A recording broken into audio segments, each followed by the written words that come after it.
முந்தா நேத்து என் போன்ல ரீசார்ஜ் முடிஞ்சு போச்சு. தற்சமயம் கையில காசு இல்ல. எல்லாருக்கிட்டையும் எல்லா நேரமும் கையில காசு இருக்கிறது இல்ல.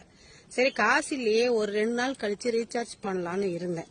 நானும் மிடில் கிளாஸ் ஃபேமிலி தான். மிடில் கிளாஸ் ஃபேமிலின்னு சொல்றதை விட அதை விட ஒரு கோட்டுக்கு கீழே தான் அப்படின்னு சொல்லலாம். என்னாலேயே இந்த ரீசார்ஜ் பிரச்சனையை சமாளிக்க முடியல.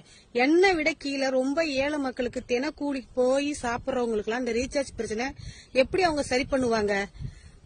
சரி, 2 நாள் கழிச்சு பண்ணலாம் அப்படின்னு இருந்தா அவுட் கோயிங் நிறுத்துறீங்க. சரி, இன்கமிங் எதுக்கு நிறுத்துறீங்க? ஒரு காலத்துல 10 ரூபாய்க்கு கார்டு போட்டு பல வருஷம் ஓட்டணும். இந்த லேடிஸ் எல்லாம் 10 ரூபாய்க்கு கார்டு போட்டு பல வருஷம் ஓட்டணும்.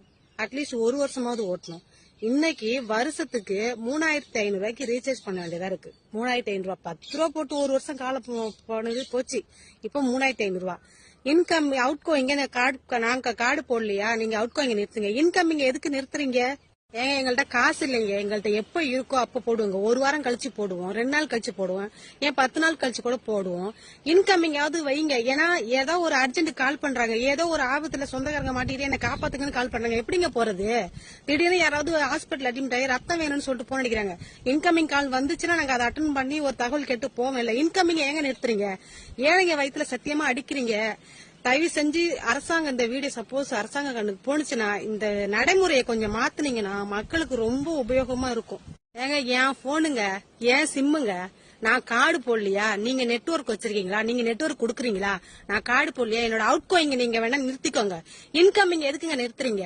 இன்கமிங் எனக்கு வரணும். அதுதான் எங்களோட உரிமை. அதை நீங்க மக்கள் யாரும் கேள்வி கேட்கலன்னு நீங்க அதை தடுத்து வைக்கிறது தவறு.